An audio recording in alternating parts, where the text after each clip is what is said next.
The mahogany conference room fell silent as my sister Vanessa leaned back in her leather chair, a satisfied smirk spreading across her perfectly made-up face. "Finally, the loser gets nothing," she announced, her voice dripping with vindication as she glanced at the lawyer's folder still resting unopened on the table. But when Attorney Morrison cleared his throat and began reading the next paragraph of our father's will, that smirk vanished, replaced by a look of absolute horror that I will never forget. Before we jump back in, tell us where you're tuning in from. And if this story touches you, make sure you're subscribed, because tomorrow, I've saved something extra special for you. 3 months before that moment in the conference room, I stood in the sterile corridor of Mercy General Hospital, my back pressed against the cold wall, trying to make myself as small and invisible as possible. The fluorescent lights hummed overhead, casting everything in that peculiar greenish tint that seems unique to medical facilities. Through the partially open door of room 847, I could hear my sister Vanessa's voice, clear and commanding as always, speaking to the nurses about our father's care with the kind of authority that suggested she had been there every day for weeks. The irony was not lost on me. Until 3 weeks ago, when the doctors informed us that Dad's condition had taken a turn for the worse, Vanessa had not visited him once in the previous 18 months. My name is Claire Winters, and for the better part of 32 years, I have been the family disappointment. Not through any particular vice or failing, but simply through the sin of being different from what my father and sister valued. While Vanessa pursued corporate law at Yale and subsequently built a glittering career at Morrison, Whitfield and Associates, one of the most prestigious firms in Boston, I had chosen a path that seemed almost deliberately calculated to embarrass them.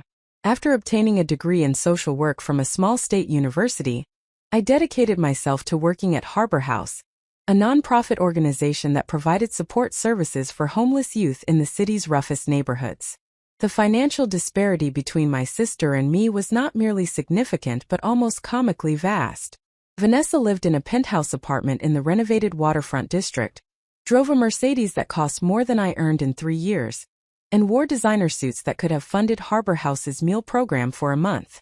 I, by contrast, lived in a modest studio apartment in Riverside, a neighborhood that real estate agents delicately described as up-and-coming, but which had been up-and-coming for the past 2 decades without ever quite arriving.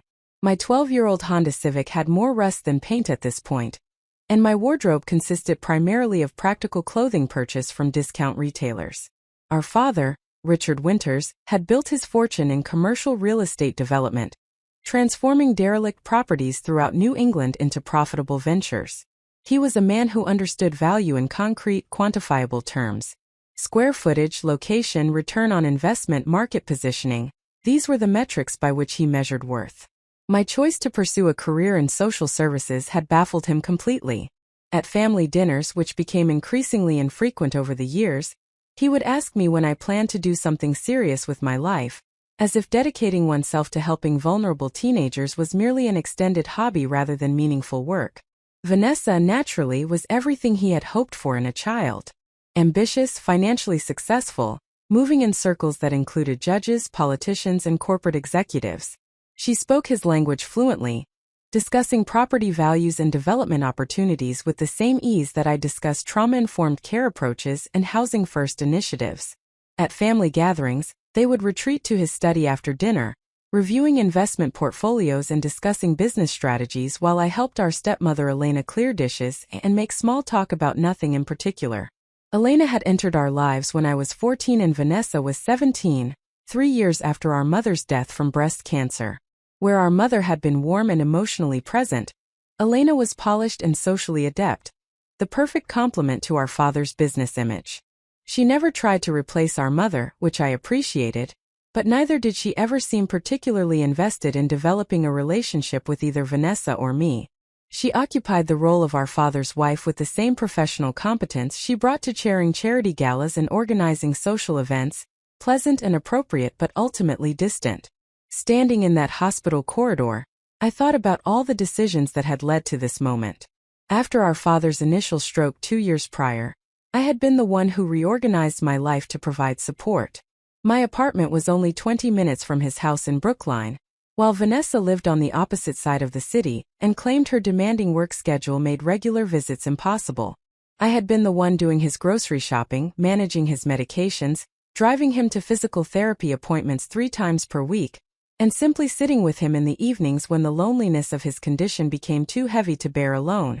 Elena had tried initially, but our father's illness had transformed him from the commanding presence she had married into someone diminished and frustrated, prone to outbursts of anger about his physical limitations. 6 months after his stroke, she had moved to their vacation property in Florida, ostensibly for her health but effectively ending her presence in his daily life.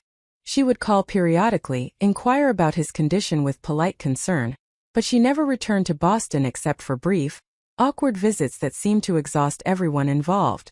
The stroke had stolen much of our father's physical capacity but left his mind largely intact, which seemed particularly cruel. He could think clearly, could remember everything about who he had been, but struggled to speak clearly and required assistance with basic tasks that he had previously managed without thought. For a man who had built his identity on independence and capability, this dependence on others was perhaps the harshest aspect of his condition. During those 2 years, something unexpected had happened between my father and me. Stripped of the professional accomplishments and financial success that had always formed the basis of his self-image, he began talking to me about other things. He asked about my work, really asked, listening to my descriptions of the teenagers I worked with and occasionally offering observations that suggested he was genuinely trying to understand what I found meaningful about it. He began sharing stories from his own childhood, growing up in a working-class neighborhood in South Boston, the son of an Irish immigrant factory worker, and a mother who cleaned houses to supplement the family income. These stories surprised me because they revealed dimensions of his history that he had never discussed during my childhood. He described the shame he had felt about his family's poverty, the determination he had developed to escape the limitations of his background, and the way that drive had shaped every subsequent decision of his life.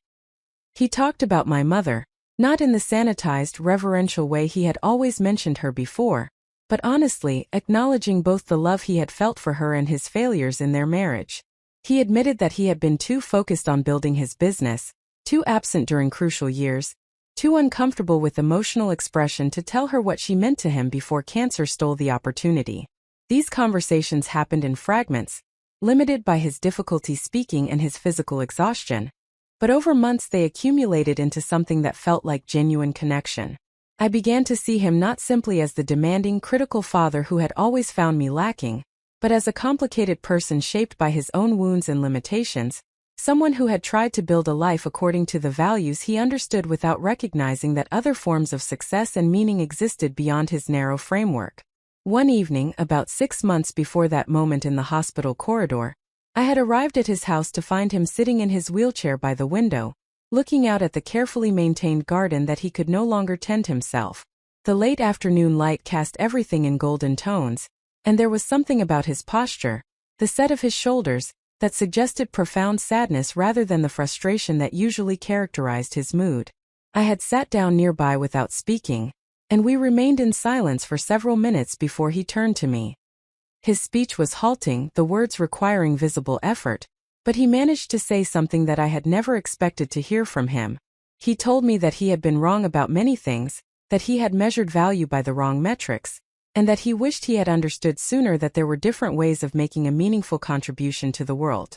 He said that watching me continue to show up, continue to help him despite years of his dismissiveness and criticism, had taught him something important about character and commitment that all his business success had never required him to develop.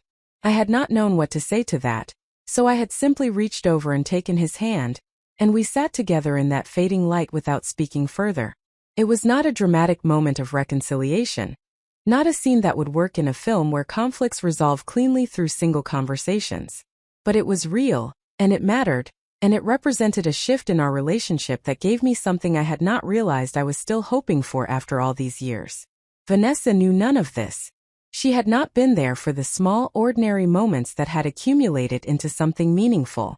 She had not sat with him through the difficult evenings when his speech therapy homework left him frustrated to the point of tears. She had not learned to interpret his limited speech and physical gestures to understand what he needed. She had not witnessed his gradual softening, the way his priorities and perspectives were shifting in response to his confrontation with mortality and limitation. 3 weeks before that moment in the hospital corridor, I had received a call from our father's primary care physician, Dr. Morrison, informing me that recent tests had revealed a serious cardiac condition that was progressing rapidly. Our father's heart was failing, and while medical intervention might extend his life somewhat, the prognosis was poor. Dr. Morrison asked if there were other family members who should be informed, and I had called Vanessa, leaving a voicemail that explained the situation and asked her to contact me. She had not returned my call for 3 days. When she finally did, her tone was brisk and professional, thanking me for the information and saying she would try to arrange her schedule to visit soon. I had felt the familiar disappointment but not surprise at her response. This pattern had been consistent throughout our father's illness. Vanessa would acknowledge the information, express appropriate concern, mention her demanding work obligations, and then continue with her life largely unchanged. But something about Dr. Morrison's tone when delivering the news had conveyed an urgency that went beyond his actual words. I had developed a sense, after 2 years of managing our father's medical care, for reading between the lines of what doctors said. When Dr. Morrison used phrases like, "You might want to ensure any important conversations happen soon," and "if there are family members who would want the opportunity to say goodbye," I understood that we were no longer measuring time in months or even weeks but potentially in days. I had called Vanessa again, this time reaching her directly, and I had been more explicit about the situation. Our father was dying. If she wanted to see him, if there were things she needed to say or wanted to hear, she should not delay. To my surprise, she had actually listened. She cleared her schedule and began visiting the hospital daily, often arriving in the late afternoon after court appearances or client meetings, still wearing her expensive suits and carrying her designer briefcase. What struck me most during those hospital visits was how Vanessa seemed to perform the role of devoted daughter rather than inhabit it. She would sit by his bedside, hold his hand, speak to him in soothing tones about how he needed to rest and focus on healing. But there was something choreographed about these interactions, as if she were demonstrating appropriate behavior rather than expressing genuine emotion. She asked no questions about his care, showed no interest in understanding his medications or prognosis, and seemed most engaged when speaking with his doctors and nurses, asking technical questions in her lawyer's voice as if his illness were a case she was preparing to litigate. Preparing and narrating this story took us a lot of time, so if you are enjoying it, subscribe to our channel, it means a lot to us. Now back to the story. Standing in that hospital corridor, I watched through the partially open door as Vanessa spoke with our father's nurse about adjusting his medication schedule. She was taking notes in a small leather-bound notebook, nodding seriously as the nurse explained various considerations. It looked attentive and responsible, but I knew she would never actually follow through on any of it. Once she left the hospital, she would return to her real life, and I would be the one calling the nurses, tracking medication changes, and ensuring continuity of care. The nurse finished explaining something and left the room, and I took that as my opportunity to enter. Vanessa looked up as I approached the bedside, and her expression flickered with something that might have been irritation before settling into polite acknowledgement. "Claire," she said, her tone neutral. "I did not realize you were here." "I come every day," I replied, keeping my voice equally neutral. There was no point in making it an accusation or invitation to conflict. Usually in the mornings before work. Our father was sleeping, his breathing assisted by the oxygen cannula that had become necessary in recent days. The hospital gown made him look smaller somehow, more fragile than I wanted to acknowledge. His face had taken on that particular pallor that suggested the body was beginning its withdrawal from life, conserving resources for essential functions and abandoning the superficial aspects of appearance. Vanessa glanced at her watch, an elegant gold piece that probably cost more than I earned in several months. "I have a meeting at 4, she said, "but I wanted to stop by and check on him." I nodded, moving to the other side of the bed and gently taking our father's hand. His skin felt papery and cool, and I rubbed his hand gently, trying to warm it. He stirred slightly but did not wake. "The nurse said his numbers have declined," Vanessa continued, her voice taking on that professional tone she used when discussing unpleasant facts. "They are considering moving him to hospice care if the current treatment protocol does not show improvement in the next 48 hours. I had already known this. I had been in the meeting that morning with Dr. Morrison and the palliative care team. But Vanessa spoke as if she were delivering news, as if her afternoon consultation with the nurse represented the primary source of information about our father's condition. "Yes," I said simply. "I was here when they discussed it." Vanessa looked at me then. Really looked at me, and something in her expression suggested she was reassessing something. "You have been very dedicated," she said finally. "I know that has not been easy." It was as close to acknowledgement as I had received from her in years, and I was not entirely sure how to respond. "He's our father," I said eventually. "Of course I would be here." She nodded slowly, and for a moment, I thought she might say something more, something genuine. But then her phone buzzed with what was undoubtedly a work notification, and the moment passed. She glanced at the screen, then back at our sleeping father, then at her watch again. "I should go," she said. "But I'll try to come back tomorrow." She gathered her briefcase and coat, then paused at the foot of the bed. "Has Elena called recently?" she asked. "Last week," I replied. "She said she was thinking about coming up, but her health has not been good." Vanessa made a small sound that might have been agreement or skepticism. "Of course," she said. Then she left, her heels clicking efficiently down the corridor toward the elevators. After she was gone, I sat down in the chair beside our father's bed and simply breathed for a few moments.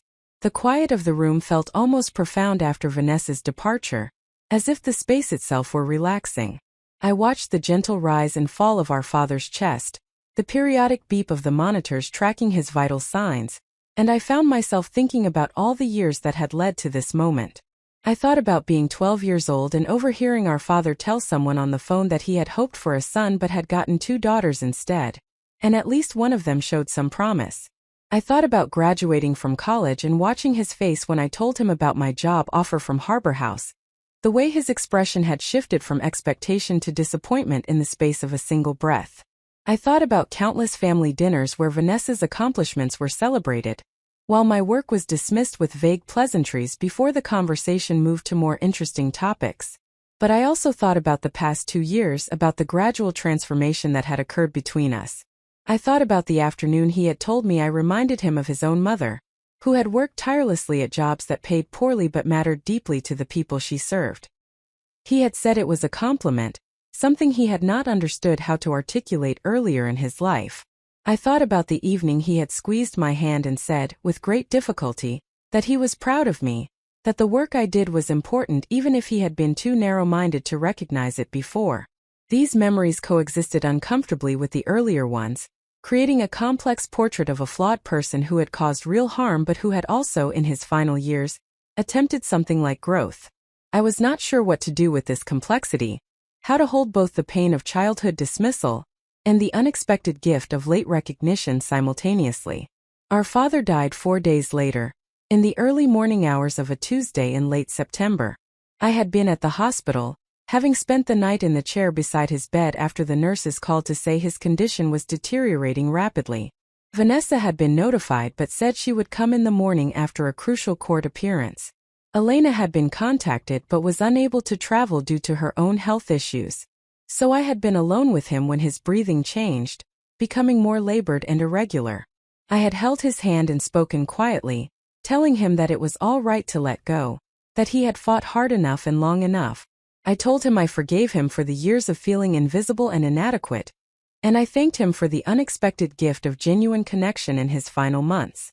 I told him that I understood he had done his best according to the limited vision he had been given, and that his attempts to expand that vision at the end mattered. He died at 6:37 in the morning, with pale autumn light beginning to filter through the hospital room window. The nurse came in, confirmed what was already obvious, and began the various procedures that death requires in medical settings. I sat with him for another hour, not ready to leave, not ready to transition from being someone's daughter to being someone whose father had died. Vanessa arrived at 8:15, bringing with her a cloud of expensive perfume and an atmosphere of controlled urgency. She entered the room, saw immediately what had happened, and stopped short. For a moment, her professional composure cracked, and I saw something raw cross her face before she reassembled her features into an expression of appropriate grief. "When?" she asked quietly. "About 6:30, I replied. "It was peaceful." She nodded, moved to the bedside, and stood looking down at our father's body. I could not read her expression, could not tell if what I was seeing was genuine sorrow or the performance of expected emotion. Perhaps she could not tell either. "You were with him," she said finally. Not a question but a statement. "Yes." She was silent for a long moment. Then she said, "Thank you for that. For being here." It was more acknowledgement than I had expected, and I found I did not know how to respond. We stood on opposite sides of our father's body, two sisters who had never been close, united briefly in this moment of shared loss before we would return to our separate lives and the long-established patterns of distance and difference that characterized our relationship. The next 2 weeks passed in the strange blur that follows a death, filled with practical arrangements and necessary tasks that provide structure when everything else feels unmoored. There were decisions about funeral services, notifications to be sent, obituaries to be written, and countless administrative details that death requires. Vanessa and I divided these responsibilities with polite efficiency, communicating primarily through text messages and brief phone calls about logistics. The funeral was held at St. Margaret's Episcopal Church in Brookline, the same church where our father had married Elena 20 years earlier. It was well attended, filled with business associates, friends from the country club, representatives from various boards and organizations our father had been involved with, and a surprising number of people whose connection to him I could not immediately identify. Vanessa gave a polished eulogy that hit all the appropriate notes, speaking about our father's business acumen, his philanthropic contributions, and his devotion to family. It was well delivered and utterly impersonal, the kind of tribute that could have been given about any successful businessman who checked the appropriate boxes of civic engagement. I had chosen not to speak at the funeral, knowing that anything genuine I might say would not fit the occasion's expectations. How could I stand before that assembled crowd and talk about the complicated truth of our relationship, about years of feeling diminished followed by unexpected grace? How could I explain that the father I was grieving was not the successful developer they all knew but rather the vulnerable, honest person who had emerged only in the final phase of his life? After the funeral, there was a reception at the house in Brookline, catered with elegant efficiency by a service that Elena had arranged from Florida via phone. People circulated through the rooms, speaking in hushed tones, sharing memories of business deals and golf games and charitable events. I moved through it all feeling like an observer in someone else's life, accepting condolences from people who had never paid attention to me at previous family gatherings, and who would forget my existence as soon as the appropriate mourning period concluded. Vanessa was in her element, graciously accepting sympathy, ensuring guests had what they needed, and managing the social dynamics with the same competence she brought to managing difficult clients. She looked perfect, of course, in a tailored black dress that managed to be simultaneously appropriate and stylish, her hair and makeup flawless despite what must have been a genuinely exhausting day. I left the reception early, pleading exhaustion that was not at all feigned, and returned to my small apartment in Riverside. I sat on my second-hand couch and looked around at my modest life, and I felt the weight of everything that had happened settling onto my shoulders. My father was gone. The relationship that had been slowly, painfully transforming itself would never progress beyond where it had reached. Whatever possibility had existed for deeper understanding and connection had been foreclosed by his death.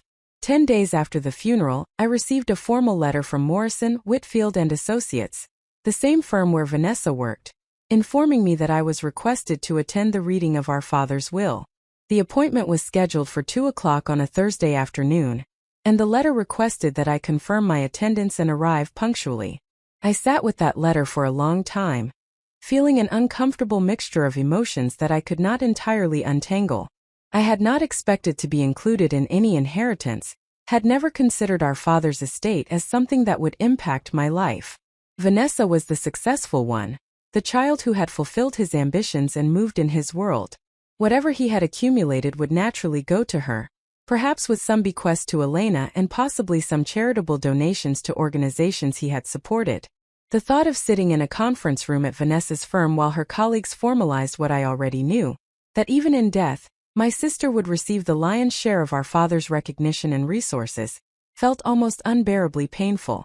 But not attending seemed impossible as well. A final retreat that would confirm everything I had always suspected about my place in the family hierarchy.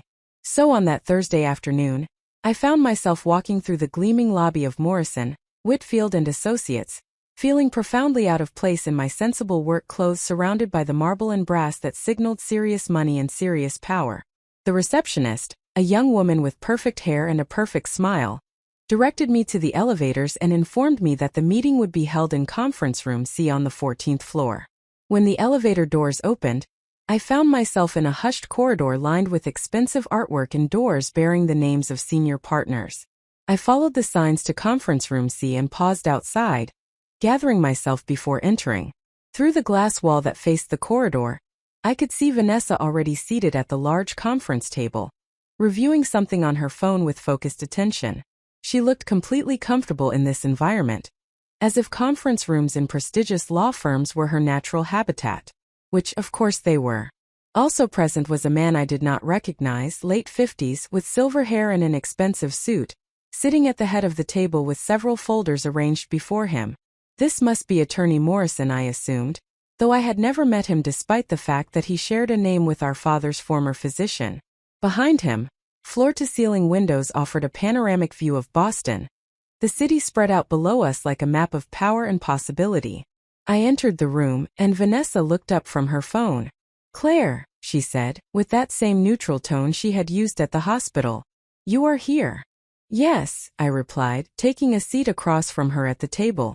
The leather chair was extraordinarily comfortable, the kind of seating that probably cost more than my entire living room furniture set.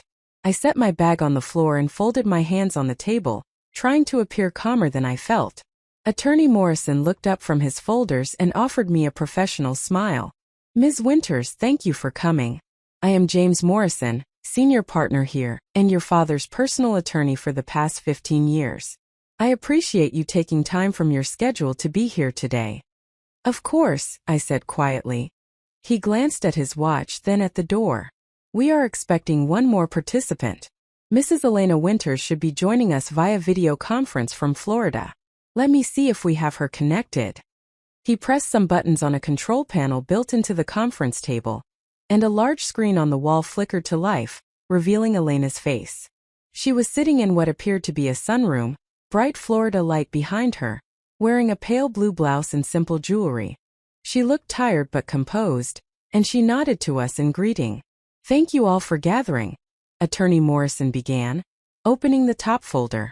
"We are here for the formal reading of Richard Winters' last will and testament, executed and notarized on August 15th of this year, approximately 6 weeks before his death.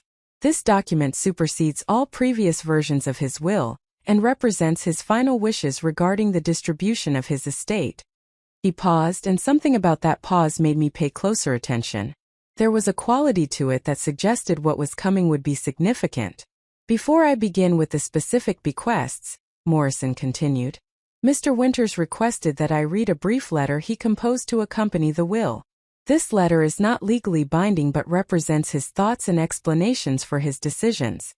Vanessa shifted slightly in her chair, and I saw her jaw tighten almost imperceptibly.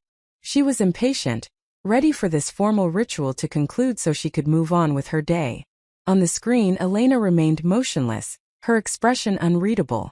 Morrison pulled out a single sheet of paper, our father's letterhead visible at the top. He cleared his throat and began to read.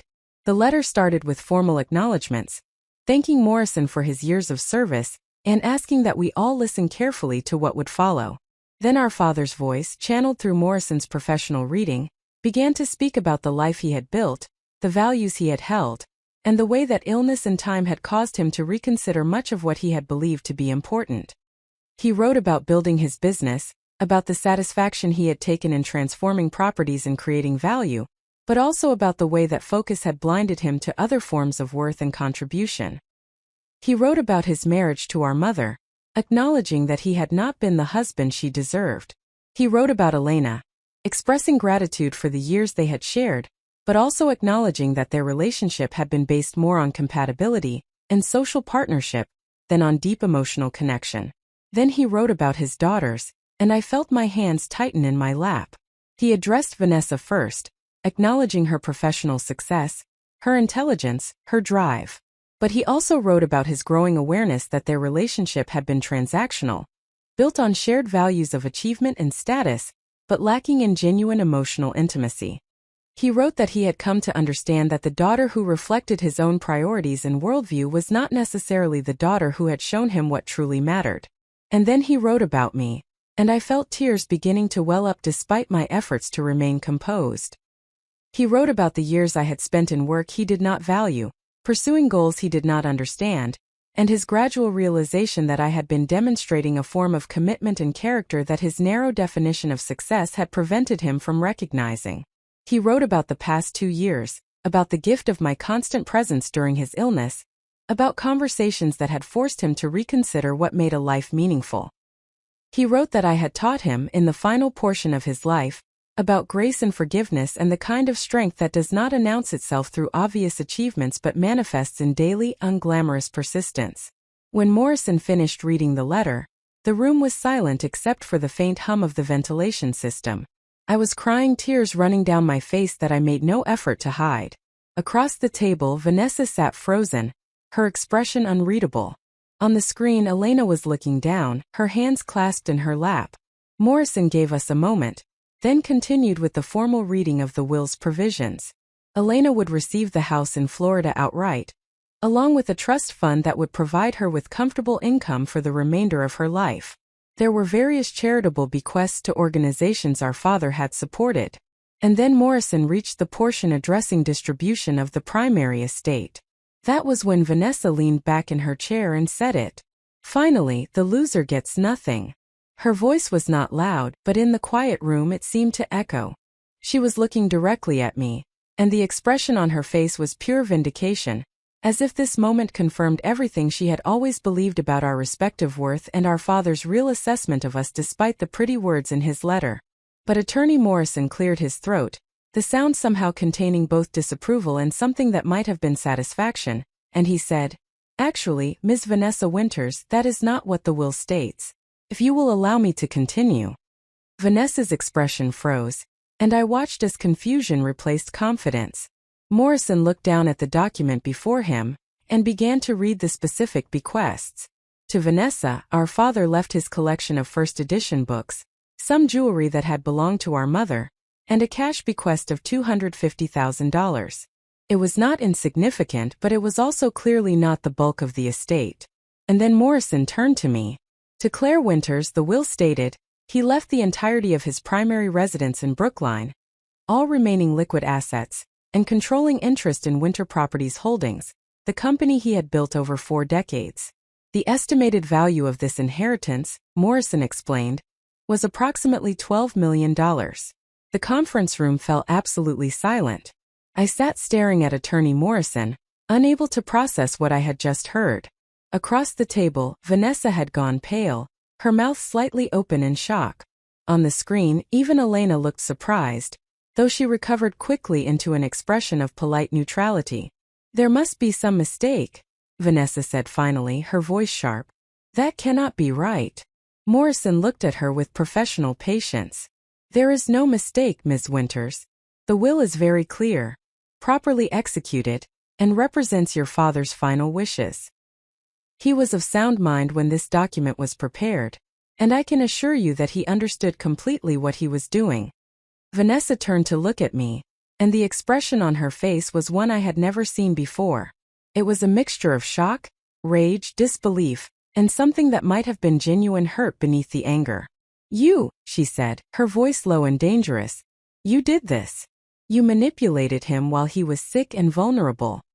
I found my voice, though it came out shaky. "I did nothing. I did not even know.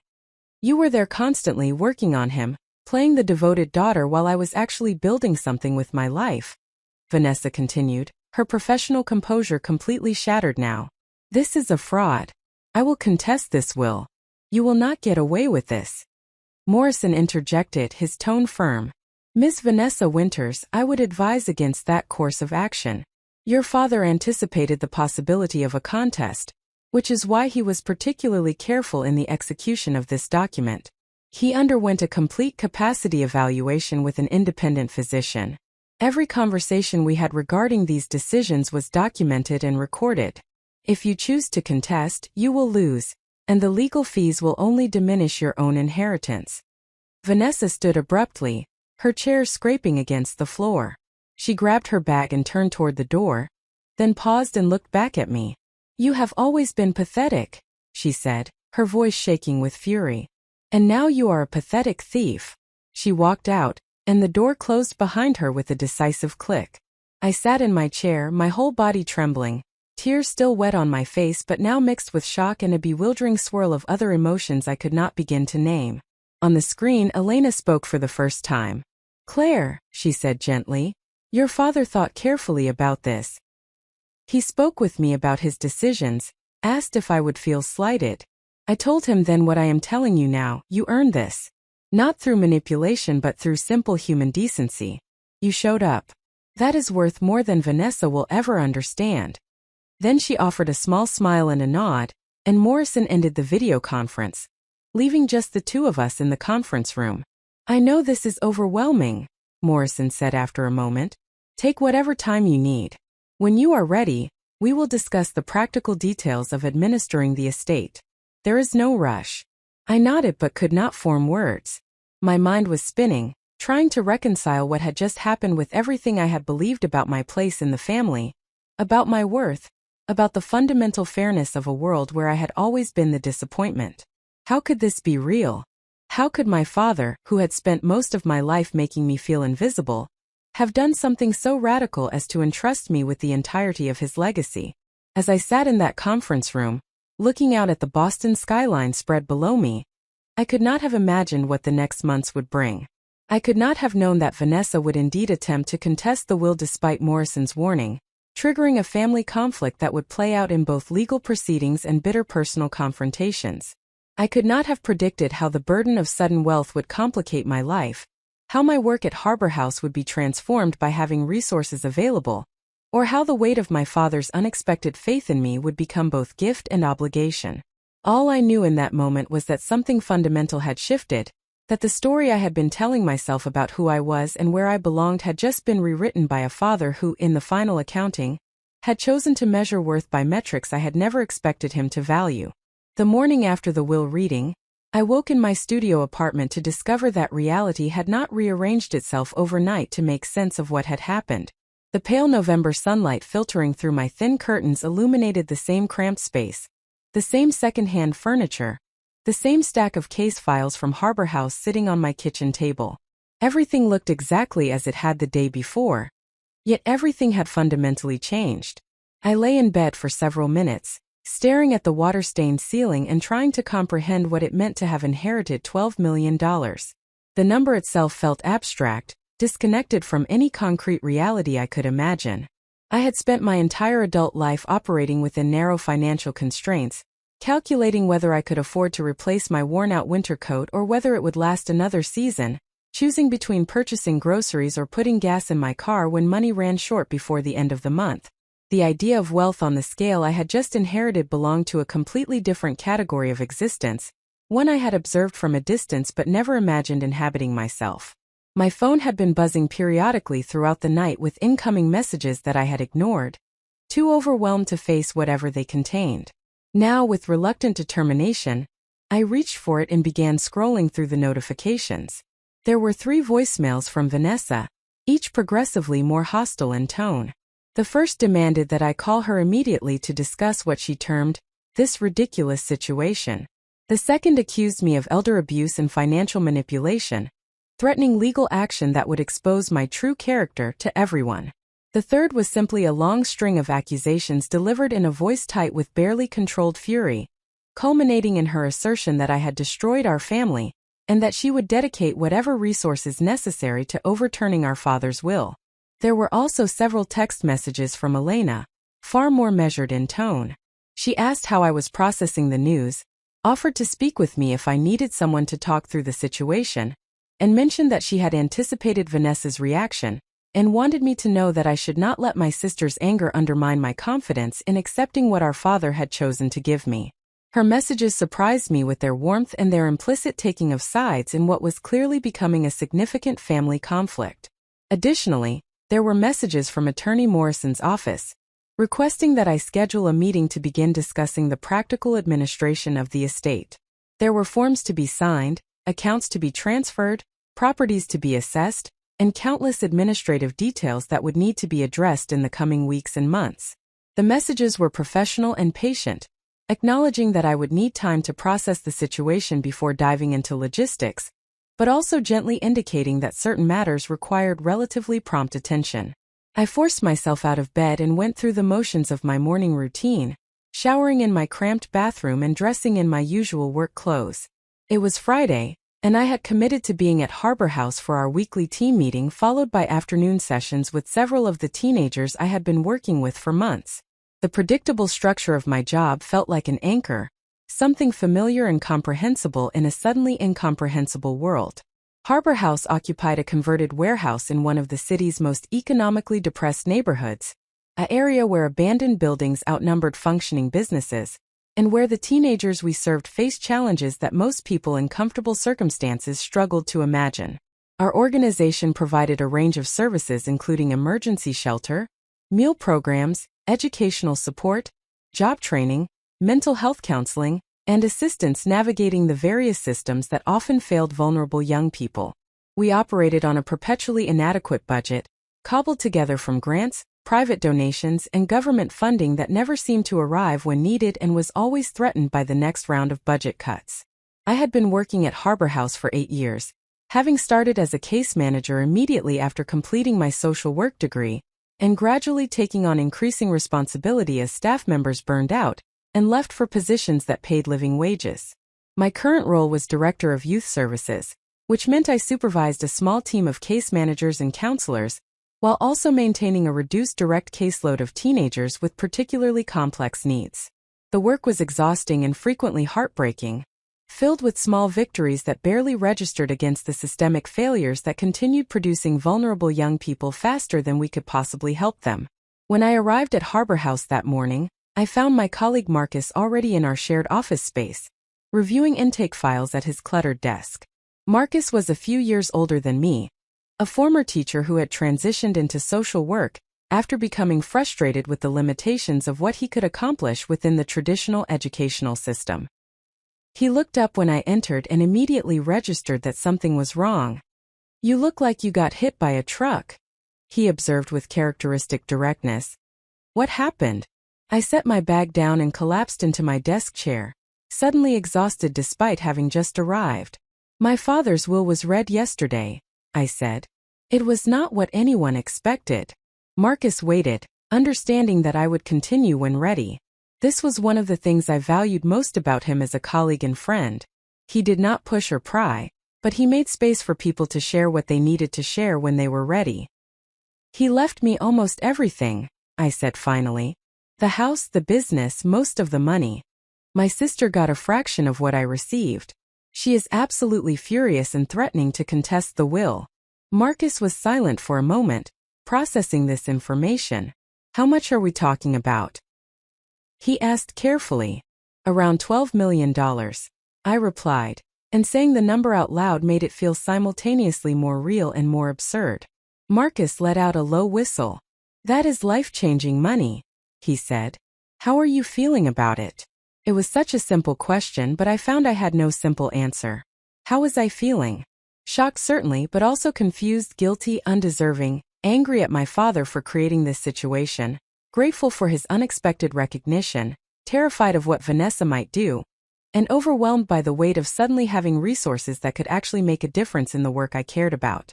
All of these emotions were swirling together in a way that made coherent thought difficult. "I do not know," I admitted. "It does not feel real yet. And my sister thinks I manipulated our father while he was sick. She called me a thief." Marcus shook his head. "That is grief and disappointment talking. She probably expected to inherit the bulk of the estate given her career success and her alignment with your father's values. Having those expectations upended would be difficult for anyone, but it does not make her accusations true. Did you manipulate your father?" "No," I said firmly. "I did not even know he was planning this. I showed up and took care of him because he needed help and because it felt like the right thing to do, not because I expected anything in return." "Then you have nothing to feel guilty about," Marcus said. "Your father made his own choices about how to distribute his estate. You may not understand or agree with those choices, but they were his to make. The question now is what you are going to do with this unexpected opportunity. Before I could respond, our executive director Sarah appeared in the doorway of our office. Sarah was in her late 50s, a veteran of nonprofit work who had been running Harbor House for the past 12 years through a combination of creative problem-solving, relentless fundraising, and sheer stubborn determination to keep serving young people despite perpetual resource constraints. "Claire, do you have a few minutes?" she asked. "I need to discuss something about our funding situation." I followed Sarah to her office, a small space made smaller by filing cabinets and stacks of grant applications in various stages of completion. She gestured for me to sit and closed the door, which immediately signaled that whatever she needed to discuss was serious. "I received notification yesterday from the Brennan Foundation," she began without preamble. "They are not renewing our grant for next year. That represents about 15% of our operating budget. Combined with the state funding cuts we are facing, we are looking at having to reduce staff and services significantly starting in the next fiscal year." I felt my stomach drop. The Brennan Foundation grant had been a reliable source of funding for Harbor House for years, supporting our educational support programs and providing stipends for the tutors who worked with teenagers preparing for their GED exams. Losing that funding would mean cutting programs that had demonstrated real impact in helping young people complete their education and transition into employment or further training. "Did they give a reason?" I asked. Sarah sighed. "They are shifting their focus to early childhood interventions. They believe that investing in prevention during the first 5 years of life will have greater long-term impact than trying to address problems during adolescence. They are probably right from a purely outcomes-based perspective, but that does not help the teenagers who need services right now." This was a familiar frustration in nonprofit work. Funders were always chasing the most cost-effective interventions, the programs that could demonstrate the clearest return on investment, the approaches that fit neatly into their strategic priorities. The messy, complicated work of supporting teenagers who had already experienced significant trauma and system failures was much harder to package into compelling grant narratives, and much less likely to produce the kind of clean success metrics that funders wanted to report to their boards. "How bad is it?" I asked. "We will need to lay off at least 2 staff positions, probably more depending on what happens with the state budget," Sarah replied. "We will have to cut our shelter capacity by about a third. The meal program will need to reduce from 7 days a week to 5. Educational support services will be scaled back significantly. We will essentially be doing triage, serving the most acute needs and turning away young people we would have been able to help before." I felt tears beginning to well up, though whether from frustration about the funding situation or the accumulated stress of the past 24 hours, I could not say. Harbor House was already operating at the bare minimum of what was needed.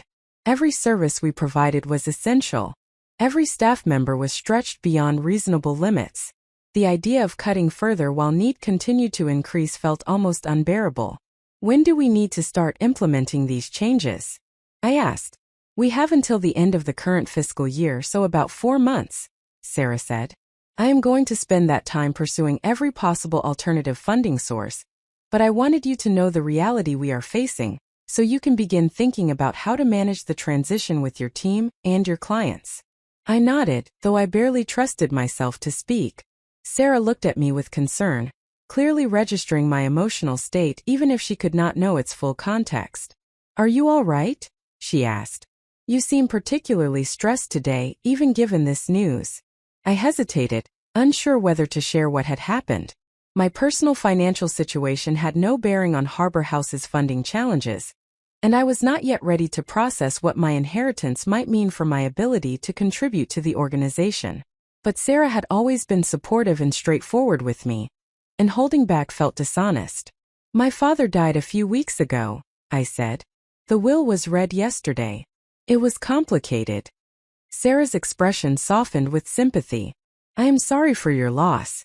I know your relationship with your father was not easy, but losing a parent is still difficult regardless of the complexity. Take whatever time you need to deal with family matters. We will manage here." I thanked her and returned to my office, where Marcus was preparing materials for our team meeting. He looked up as I entered and immediately read my expression. More bad news? He asked. I explained about the Brennan Foundation grant and the cuts that would be necessary. Marcus absorbed this information with the weary resignation of someone who had been through similar funding crises before and knew that outrage, while justified, would accomplish nothing. We will figure it out, he said finally.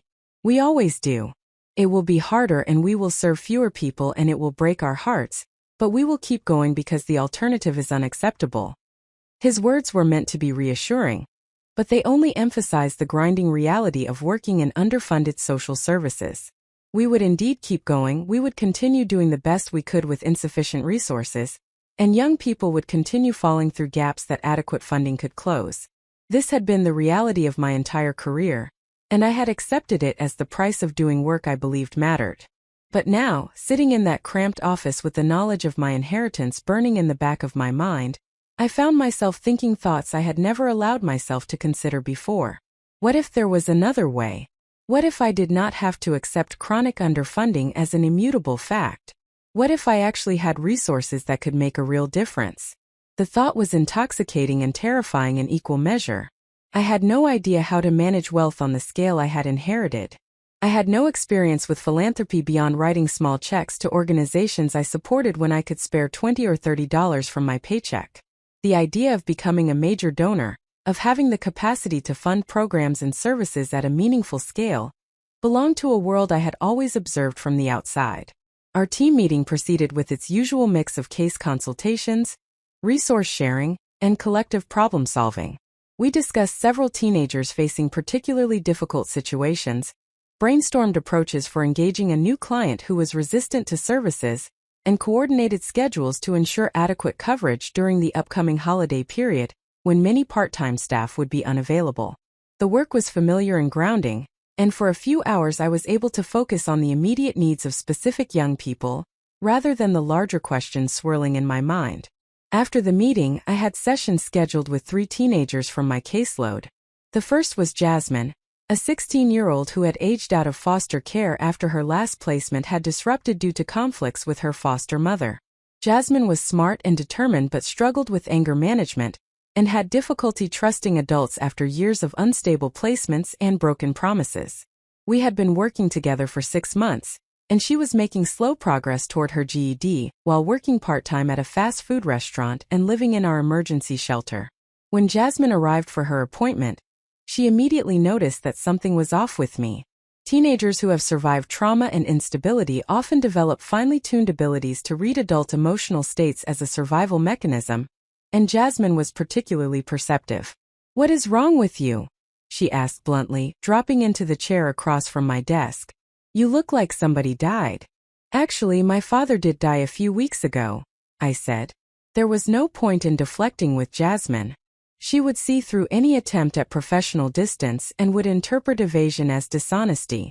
Her expression shifted immediately from confrontational to concerned. "Oh damn, I am sorry. That is rough. Were you close?" "It was complicated," I replied. "We had a difficult relationship for most of my life, but it got better near the end. Now I am dealing with family stuff related to his will that is bringing up a lot of feelings." Jasmine nodded with an understanding that came from her own experiences with complicated family relationships. "Family is always messy," she observed. "People think that blood means you automatically love each other and get along, but that is not how it works. Some of the people who hurt me the most were my relatives." This was one of the reasons I valued working with Jasmine despite the challenges. She had a way of cutting through pretense and articulating difficult truths with startling clarity. Her insights, developed through painful experience, often helped me see my own situations from new perspectives. "You are absolutely right," I said. "My sister is very angry with me right now because of decisions my father made about his will. She thinks I manipulated him, but I did not. I just showed up and helped take care of him when he was sick." "So she is mad because you did what you were supposed to do and your dad noticed?" Jasmine said. "That is on her, not you. Maybe if she had shown up too, things would be different." The simple clarity of her assessment struck me forcefully. Jasmine was right. Vanessa's anger was about her own choices and expectations, not about anything I had actually done wrong. My sister had prioritized her career over family relationships, had chosen not to be present during our father's illness, and was now dealing with consequences of those choices. That was not my fault or my responsibility to fix. We spent the rest of the session working on Jasmine's GED preparation, reviewing her practice test results and strategizing approaches for the math section that continued giving her difficulty. By the time she left, I felt somewhat more grounded, reminded that the immediate needs of the young people I served mattered more than my sister's hurt feelings or my own confusion about sudden wealth. My next appointment was with Marcus, a 17-year-old who shared a first name with my colleague, but went by Marco to avoid confusion at Harbor House.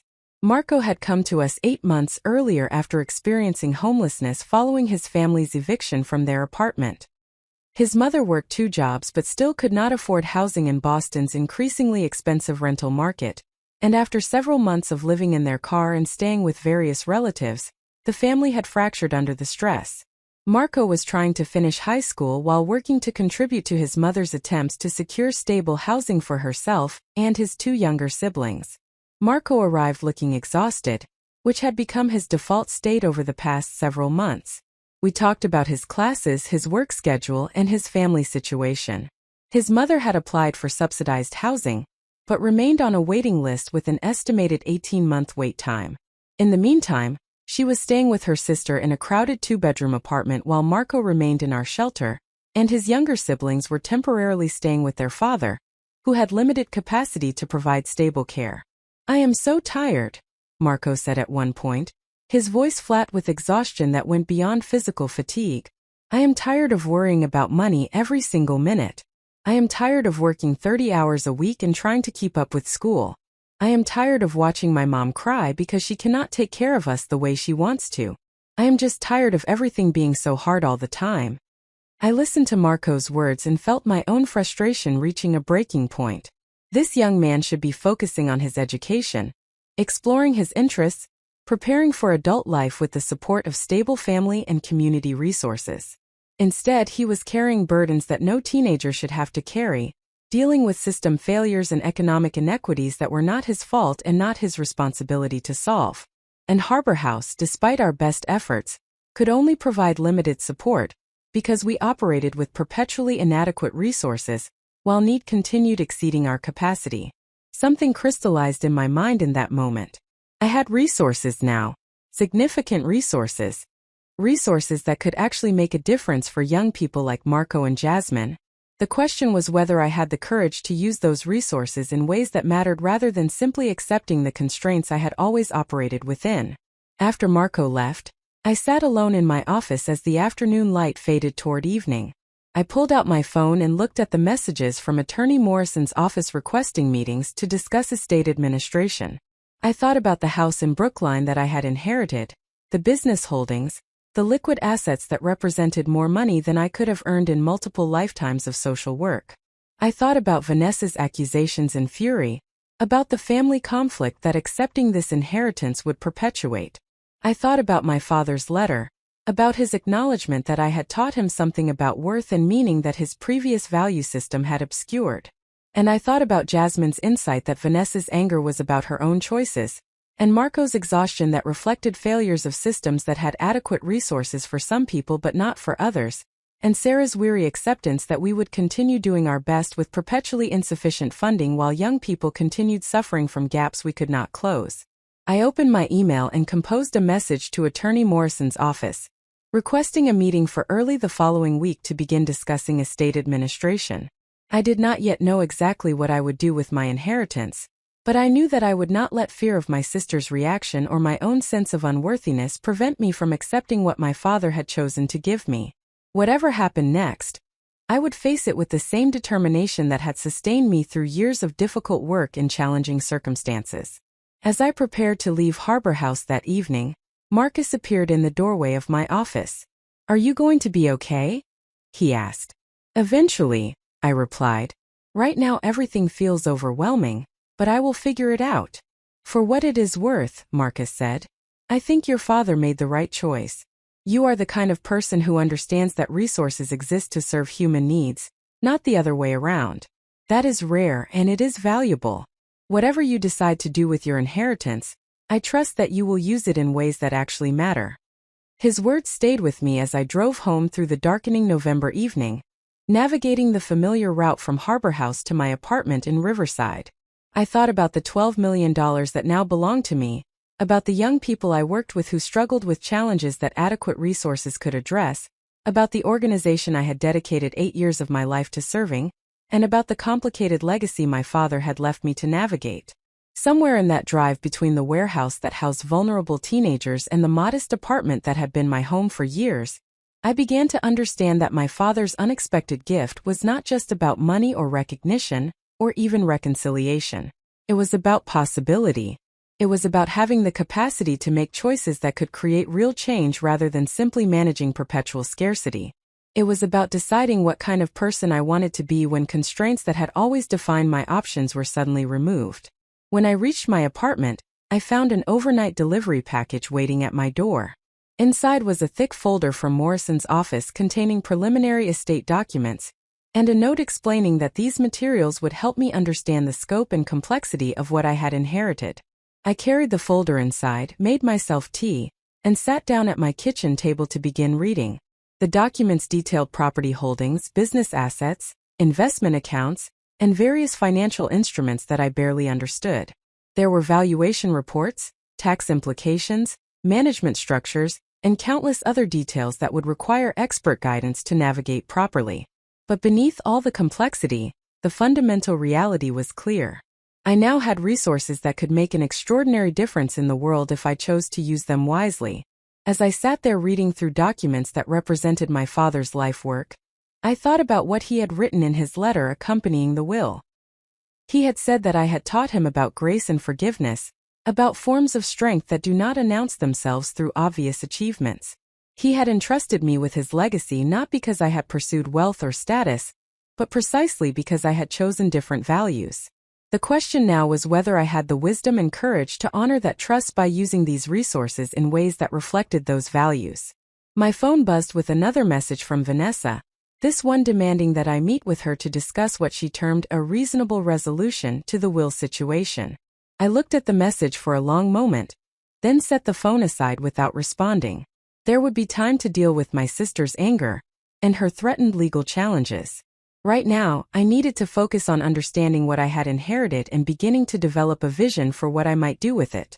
Outside my window, the city lights were beginning to glow against the darkening sky. Somewhere in Boston, teenagers like Jasmine and Marco were navigating challenges that should not be theirs to carry alone. Somewhere, organizations like Harbor House were doing their best with insufficient resources, while people in need exceeded their capacity to serve. And somewhere, probably in her expensive penthouse apartment, my sister Vanessa was nursing her fury and planning her next move in what she clearly viewed as a battle for what should rightfully be hers. I did not know yet exactly how this situation would unfold, or what challenges I would face in the coming months. But I knew with increasing certainty that I would not retreat from this unexpected opportunity simply because accepting it felt uncomfortable, or because my sister believed I was undeserving. My father had made his choice for his own reasons. Now it was time for me to make mine. The meeting with Attorney Morrison took place on a Tuesday morning in early December, nearly 2 weeks after the will reading. I had spent those intervening days in a state of perpetual cognitive dissonance, moving between my modest apartment and my work at Harbor House while simultaneously trying to comprehend that I now possessed wealth that existed on an entirely different scale from anything I had previously experienced. The mundane details of my daily life continued unchanged, even as the fundamental context of my existence had been transformed completely. Morrison's office occupied the corner suite on the 14th floor, with windows offering expansive views of Boston Harbor in one direction and the financial district in the other. The furnishings reflected understated affluence in the way that truly expensive things often do, appearing simple and classic while actually representing significant investment in quality materials and craftsmanship. I sat across from Morrison at a conference table made of wood so deeply polished that I could see my reflection in its surface, and I tried to project a confidence I absolutely did not feel. Morrison had assembled a small team to assist with the estate administration. There was Jennifer Chun, a financial advisor who specialized in managing substantial inherited wealth. There was Robert Kowalski, a tax attorney whose expertise would be essential in navigating the complex implications of inheriting both liquid assets and business holdings. And there was Patricia Hammond, a real estate specialist who would help me understand the property portfolio that was now under my control. These three professionals sat around the conference table with folders and laptops, prepared to guide me through what Morrison had described on the phone as a comprehensive orientation to my new financial situation. "Thank you for coming in, Claire," Morrison began, using my first name in a way that suggested he was trying to establish a less formal dynamic than the will reading had required. "I know this is overwhelming, but I want to assure you that you have an excellent team here to help you navigate every aspect of managing your inheritance. Before we dive into specifics, do you have any immediate questions or concerns you would like to address?" I had approximately 1,000 questions, most of them formulated as variations on the theme of what exactly was I supposed to do now. But I settled for asking the question that had been keeping me awake at night. "Has my sister formally initiated a will contest?" Morrison's expression became carefully neutral, in the way that attorneys master when discussing potentially contentious matters. "Vanessa has retained separate counsel, and has indicated her intention to challenge the will on grounds of undue influence and diminished capacity. However, her attorney has not yet filed formal proceedings. I suspect they are assessing the strength of their case before committing to litigation that would be both expensive and frankly unlikely to succeed." "What happens if she does file?" I asked. "The estate administration would be delayed while the court reviews the challenge," Morrison explained. "However, as I mentioned during the will reading, your father was extraordinarily thorough in documenting his decision-making process. We have detailed records of conversations regarding his estate planning, comprehensive medical evaluations demonstrating his mental capacity, and testimony from multiple witnesses who can confirm that he was acting of his own free will without coercion or manipulation. Unless Vanessa can produce compelling evidence to contradict this documentation, which I do not believe exists, her challenge will fail." Robert Kowalski, the tax attorney, interjected with additional perspective. "It is worth noting that will contests based on undue influence are remarkably difficult to prove under Massachusetts law. The burden of proof rests with the person challenging the will, and they must demonstrate not merely that influence existed but that it was exerted in a way that overcame the testator's free agency. The fact that you were providing caretaking support to your father actually works in your favor rather than against you, as courts generally view family members assisting with legitimate care needs as appropriate rather than suspicious." This information provided some measure of reassurance, though I suspected that the emotional toll of a protracted legal battle with my sister would be significant regardless of the ultimate outcome. I had not heard from Vanessa directly since the will reading, but I knew from mutual acquaintances that she was telling anyone who would listen that I had manipulated our vulnerable father for financial gain. The damage to our already fragile relationship appeared to be complete and irreversible. "Let me turn to more constructive matters," Morrison continued, opening the folder before him. "I would like Jennifer to provide an overview of the liquid assets you have inherited. Then Patricia can discuss the real estate holdings, and finally Robert will address the business interests and tax implications. This will take some time, but it is important that you understand the full scope of what you now control." Jennifer Chun opened her laptop and pulled up a presentation that she projected onto a screen at the end of the conference table. The first slide displayed a summary of accounts and investments that made my head spin. There were brokerage accounts, retirement accounts, money market funds, municipal bonds, treasury securities, and various other financial instruments that I recognized as words without truly understanding their function or value. "Your father was a conservative investor," Jennifer explained. "He prioritized preservation of capital and steady income over aggressive growth. This approach means that while the portfolio has not generated spectacular returns, it also weathered market downturns relatively well and provides substantial stable income. The total value of liquid assets is approximately $7.3 million, generating annual income of roughly $320,000 after taxes." I tried to process this information but found myself struggling with the scale. $320,000 annually was more than 10 times what I earned at Harbor House. It was an amount of money that could fund entire programs and services. It represented freedom from financial constraint that I had literally never experienced in my entire adult life. Jennifer continued through several more slides, explaining asset allocation, risk profiles, and recommended strategies for maintaining and potentially growing the portfolio. She spoke about diversification, rebalancing schedules, tax-advantaged investment vehicles, and charitable giving strategies that could provide both philanthropic impact and favorable tax treatment. I took notes compulsively, trying to capture information that I would need to review multiple times before I could claim to understand it. Patricia Hammond went next, presenting an overview of the real estate holdings that now belong to me.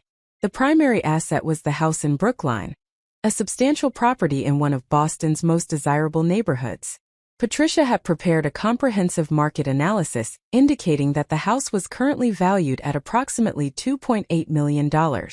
In addition to the primary residence, my father had maintained ownership of several commercial properties that were part of his business portfolio, which Patricia would address in coordination with discussing the business holdings.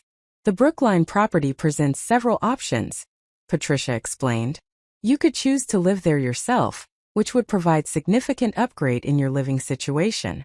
You could rent it, which would generate substantial monthly income of approximately $8,000 to $10,000. Or you could sell it, which would provide a significant infusion of liquid capital that could be invested or used for other purposes. Each option has different tax implications and practical considerations that we can explore in detail once you have had time to consider your preferences. The idea of living in my father's house felt simultaneously appealing and impossible.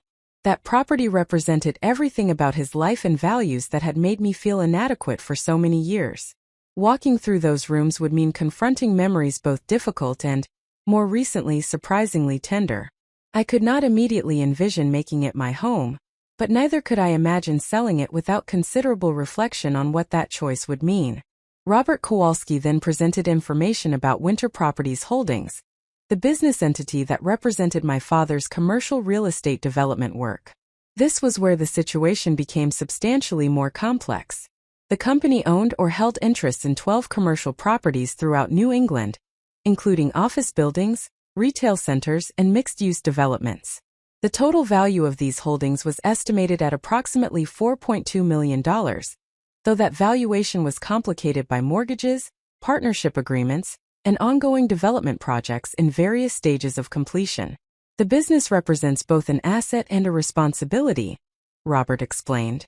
These properties require active management, including maintenance, tenant relations, lease negotiations, and strategic decisions about acquisitions and dispositions.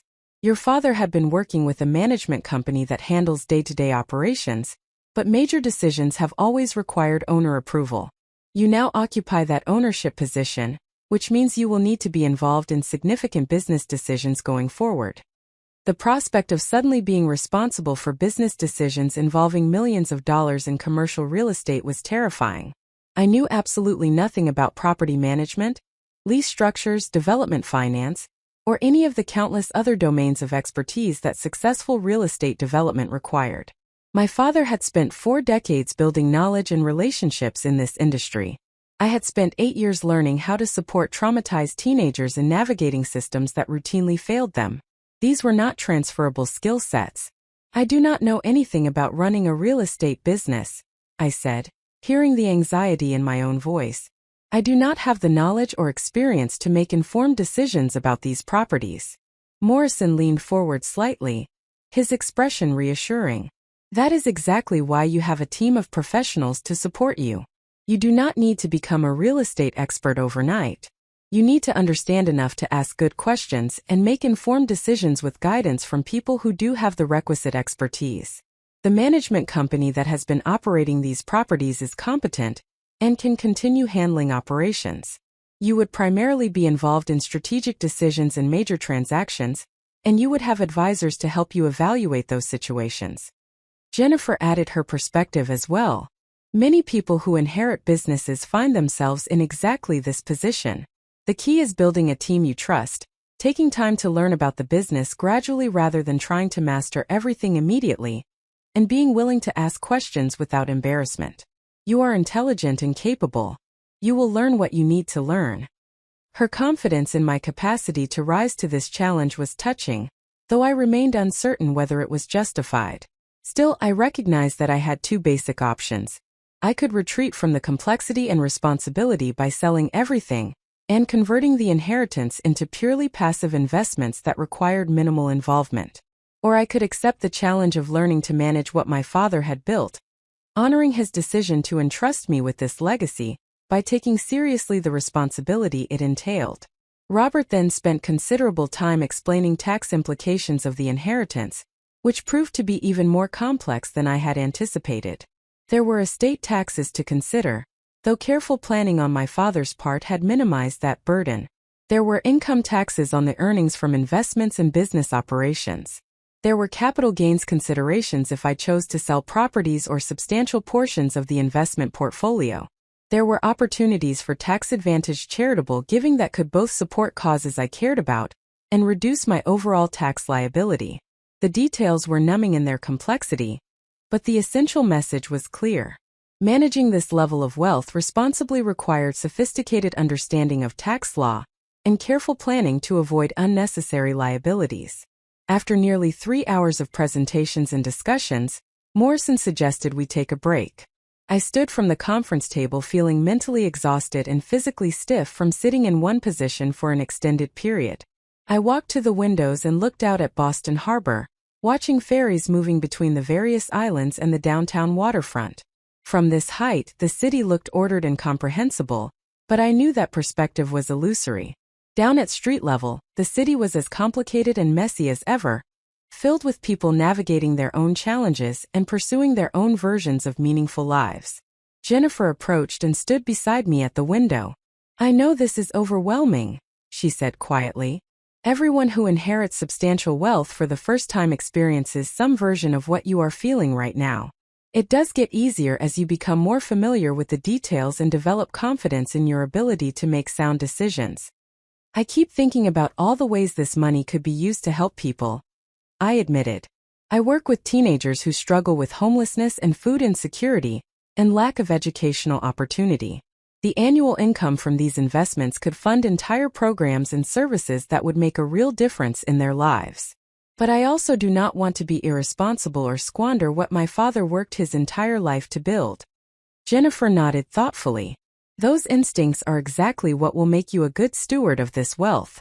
You understand that money is a tool for creating positive outcomes rather than an end in itself.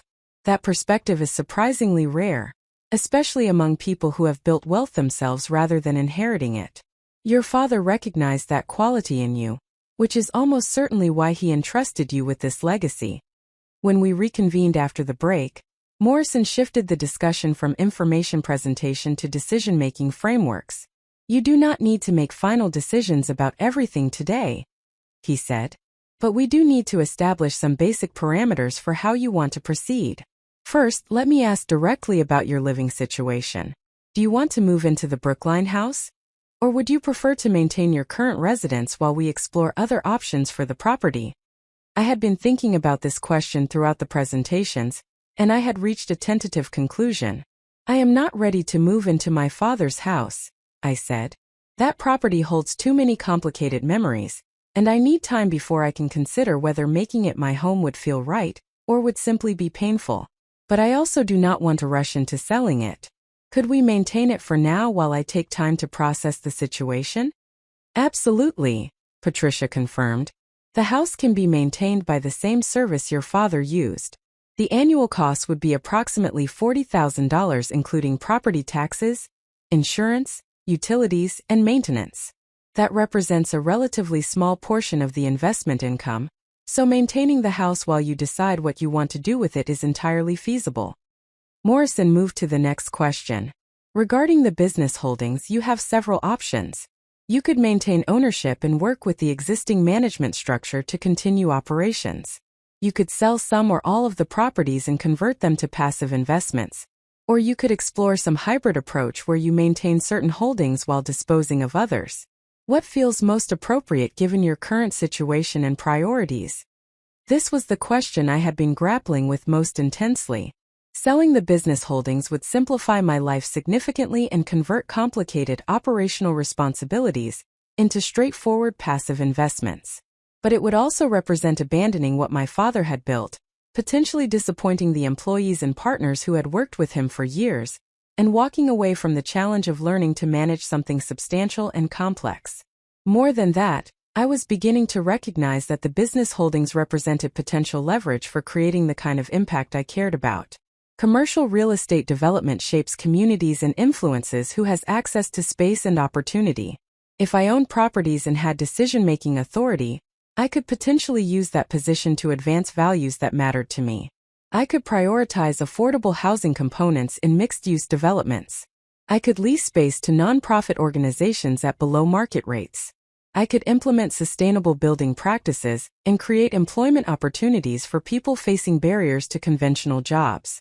These ideas were nascent and not fully formed, but they suggested possibilities that selling the business would foreclose. If I truly believed that resources should serve human needs, then perhaps the right approach was learning to manage these resources strategically rather than simply converting them into passive income streams. I want to try to maintain the business holdings and learn how to manage them responsibly, I said, feeling both terrified and determined as I spoke the words aloud. I recognize that I have an enormous amount to learn, and I will need substantial guidance and support. But I think selling everything would be taking the easy path rather than the right path.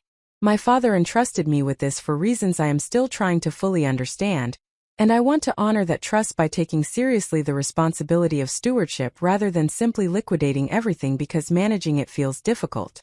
Morrison smiled, the first expression of unguarded warmth I had seen from him. That is a mature and thoughtful approach, he said. I think your father would be proud of that decision. We will make sure you have the support structure you need to succeed. We spent the remainder of the meeting establishing next steps and timelines. I would meet with the management company that operated Winter Properties Holdings to understand their processes and begin building relationships with key personnel. I would schedule regular meetings with Jennifer to review investment performance and develop a more sophisticated understanding of the portfolio. I would work with Patricia to conduct site visits to the various commercial properties so I could see firsthand what I now owned and begin developing informed perspectives on strategic decisions. And I would meet with Robert to begin year-end tax planning and establish structures for the charitable giving I was increasingly certain I wanted to prioritize.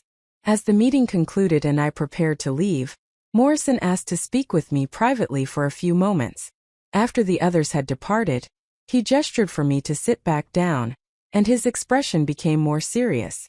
I want to give you some perspective on your sister's situation, he began. Vanessa is a colleague here at the firm, though we work in different practice areas and I have not had extensive direct interaction with her. However, I have heard through the office network that she is struggling significantly with your father's will decisions. She apparently told several people that she expected to inherit the bulk of the estate and had been making financial plans based on that assumption. I felt a complicated mix of sympathy and frustration at this information. Part of me understood that having expectations upended would be genuinely difficult, but another part of me resented the implication that Vanessa's financial planning had counted on our father's death as a source of future income. What kind of financial plans? I asked. Morrison hesitated, clearly uncomfortable sharing information that might constitute gossip. I believe she has been considering leaving the firm to start her own practice, which would require substantial capital investment.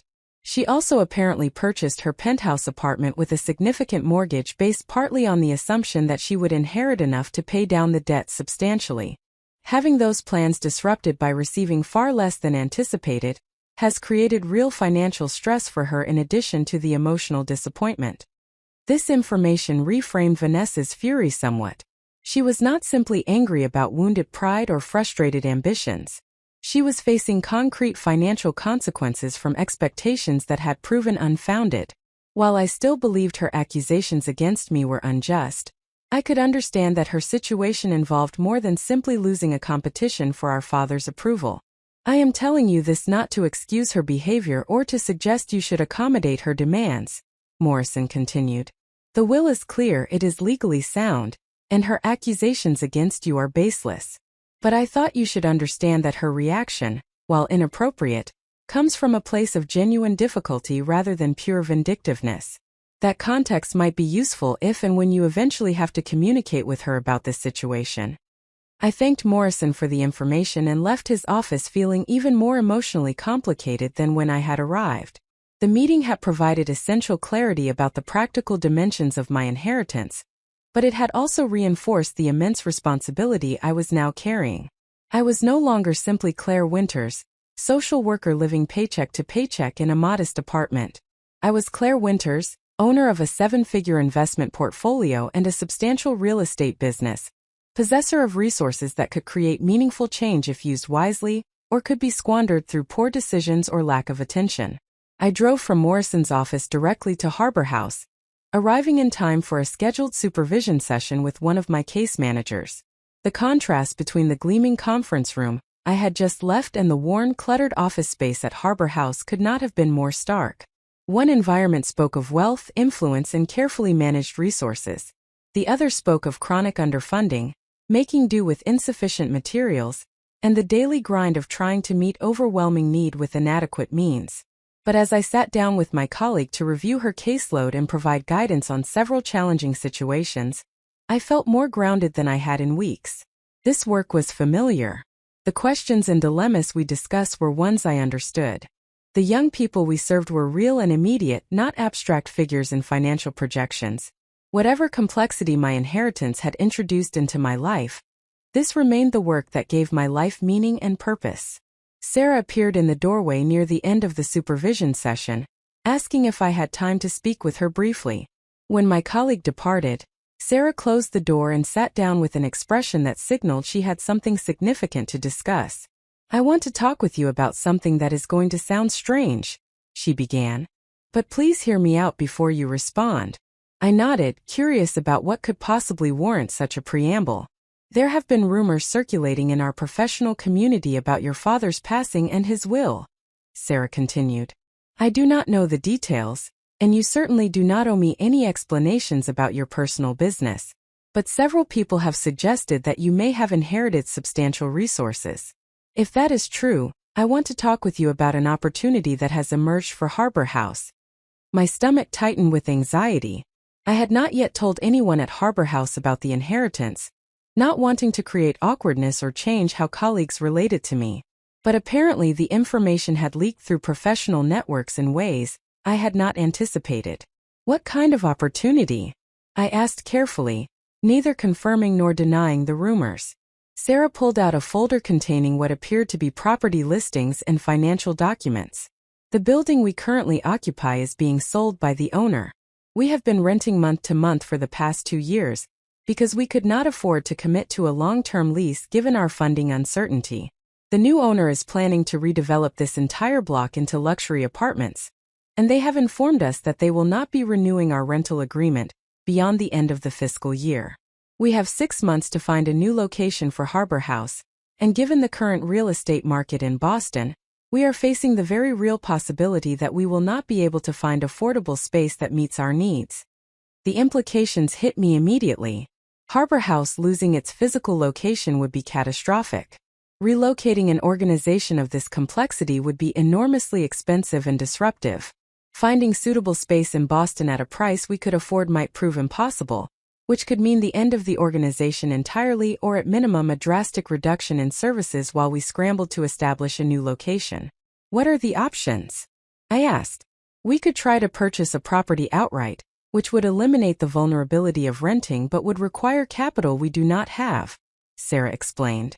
"The building we currently occupy is being sold for $1.2 million, which is actually quite reasonable for this much space in this location, but we have no capacity to purchase it. We have looked at other available properties, but everything suitable is either too expensive to purchase or too expensive to rent given our budget constraints." She paused, and I could see her gathering courage to say what came next. "If the rumors about your inheritance are true, I want you to consider whether there might be a way for you to help Harbor House secure a permanent home. I am not asking for charity or a handout. I am suggesting a potential partnership where your resources and our mission could align in ways that benefit both parties." I sat with this request for a moment, my mind spinning with possibilities and implications. Sarah had just handed me exactly the kind of opportunity one had been thinking about earlier when considering what to do with my inheritance. Harbor House needed resources and stability. I had resources and was looking for ways to use them that aligned with my values. The alignment seemed almost too perfect, which made me cautious about moving too quickly without careful consideration. The rumors are true, I said finally. My father did leave me a substantial inheritance, including business holdings in commercial real estate. I am still learning to understand what I own and how to manage it responsibly, but I have been thinking about how to use these resources in ways that create meaningful impact. Sarah's expression shifted to one of hope mixed with careful restraint, clearly not wanting to seem presumptuous about what I might be willing to do.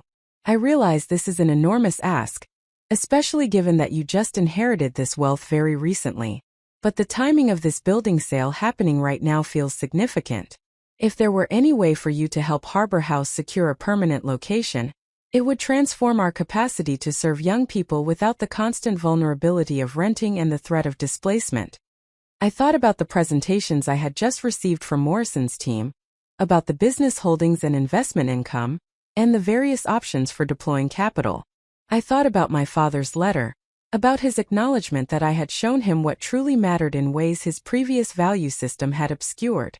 I thought about Marco's exhaustion and Jasmine's determination, and all the other young people I had worked with over the years who deserved better than what an underfunded system could provide. Let me look into this properly, I said.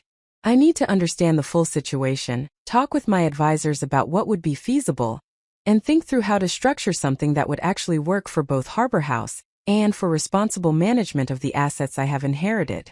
But I am genuinely interested in exploring this possibility. Sarah's face showed relief and gratitude in equal measure. Thank you for even considering it. I know I am asking something significant, and I do not want you to feel pressured. But if there is any way to make this work, it could be genuinely transformative for the young people we serve. After Sarah left, I sat alone in my office as evening darkness settled over the city. The past weeks had been a cascade of revelations and complications, each new piece of information adding layers of complexity to a situation I was still struggling to comprehend fully. My father had died, appending my understanding of our relationship through his final acknowledgments and his radical redistribution of his wealth. My sister had become an adversary, threatening legal challenges and spreading accusations about my character. And now I was faced with immediate decisions about how to use resources I barely understood to create impacts I deeply cared about while navigating legal, financial, and practical complexities that were entirely outside my previous experience. But sitting in that familiar office, surrounded by the physical evidence of work I had dedicated years of my life to pursuing, I felt something clarifying beneath all the confusion and anxiety. I had been given an extraordinary opportunity.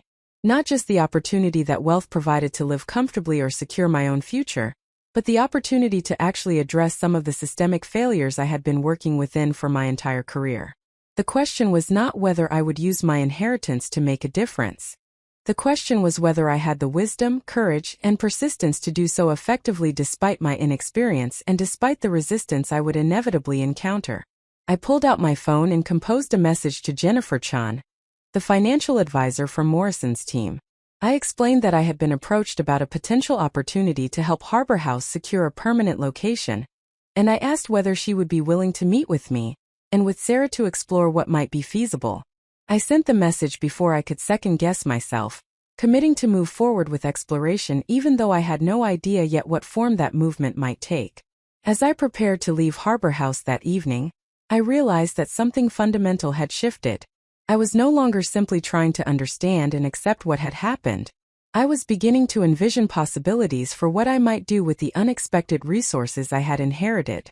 The fear and confusion had not disappeared, but they were now accompanied by something else.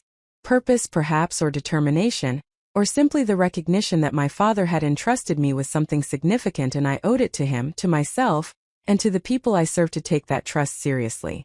The work ahead would be difficult. I would make mistakes, encounter obstacles I had not anticipated, and struggle with challenges that my previous experience had not prepared me to navigate. Vanessa's threatened legal challenge loomed as an ongoing source of stress and potential disruption. The learning curve involved in managing substantial business holdings would be steep and sometimes overwhelming. But none of that changed the essential reality that I now had capacity to create change that I had never possessed before. As I drove home through the December darkness, I thought about turning points and transformations, about how lives change not through single dramatic moments, but through series of choices that accumulate into different trajectories. The will reading had been dramatic, certainly, but that drama was not the transformation itself. The transformation was happening now, in the daily process of deciding who I wanted to become in light of what I had been given. That process had only just begun, and whatever came next would depend on choices I had not yet made and courage I was not yet certain I possessed. The week following my conversation with Sarah brought a series of developments that made the abstract possibilities of my inheritance suddenly concrete and immediate. Jennifer Chun had responded to my message with characteristic efficiency, proposing a joint meeting the following Thursday to explore the Harbor House situation in detail. In the meantime, she suggested I schedule time with Patricia Hammond to understand better what purchasing commercial property would entail, and what options might exist within the current portfolio that could potentially serve organizational needs. I had also received formal notification from Vanessa's attorney indicating that she was indeed proceeding with a will contest. The letter arrived at my apartment on a Wednesday evening, delivered by certified mail that required my signature. The language was dense with legal terminology, but the essential message was clear.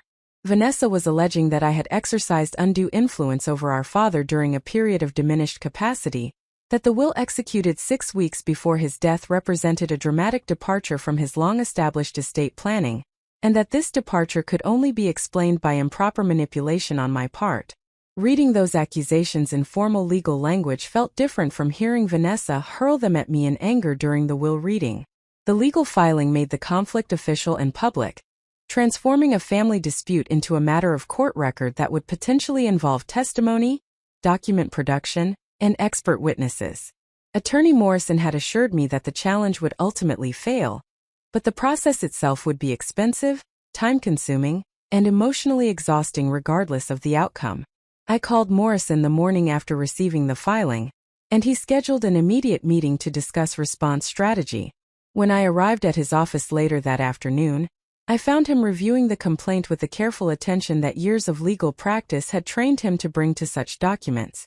"This is exactly what I expected," Morrison said after I had settled into the chair across from his desk. "Vanessa's attorney is competent, so they have crafted the strongest possible version of a fundamentally weak case. They are alleging a pattern of isolation, financial manipulation, and exploitation of vulnerability. They will likely seek to depose you, various medical professionals who treated your father, and anyone else who might have relevant information about the circumstances surrounding the will's execution.